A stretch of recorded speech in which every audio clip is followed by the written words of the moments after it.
गुरु गोरक्षनाथ के जन्म के विषय में एक कथा प्रचलित है। एक बार भिक्षा लेते समय गुरु मच्छिंद्रनाथ किसी गांव में गए।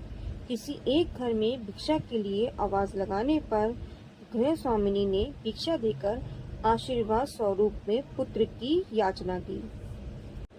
गृह स्वामिनी की याचना स्वीकार करते हुए उन्होंने एक चुटकी भर भभूत देते हुए कहा कि इसका सेवन करने के बाद यथा समय वे माता बनेगी, उनके एक महा तेजस्वी पुत्र होगा जिसकी व्याख्याति चारों ओर फैलेगी।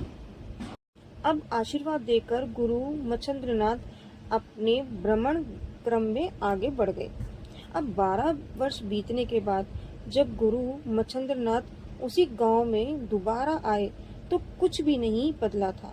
गांव वैसा ही था। गुरु का भिक्षाटन का क्रम अभी भी जारी था। जिस गृह स्वामिनी को अपनी पिछली यात्रा में गुरु ने आशीर्वाद दिया था, उसके घर के पास आने पर गुरु को बालक का स्मरण हो गया। उन्होंने घर में आवाज लगाई।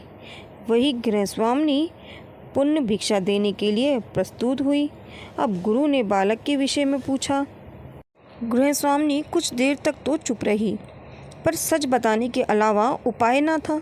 उसने तनिक लज्जा, थोड़े संकोच के साथ सब कुछ सच सच बतलाना शुरू किया। उसने कहा कि आपसे भभूत लेने के बाद पास के पड़ोस की स्त्रियों ने राह चलते ऐसे किसी साधु पर विश्वास करने के लिए उसकी खूब खिल्ली उड़ाई। उनकी बातों में आकर मैंने वो भभूत पास के गोबर में जो भरा हुआ था उस गड्ढे में मैंने फेंक दिया। गुरु मच्छिंद्रनाथ तो सिद्ध महात्मा थे।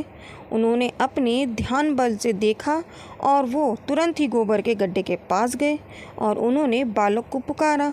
उनके बुलावे के पार ही एक 12 वर्ष के तीखे नाक नक्श, उच्च ललाट एवं आकर्षक की प्रतिमूर्ति स्वस्थ बच्चा गुरु के सामने खड़ा हो गया।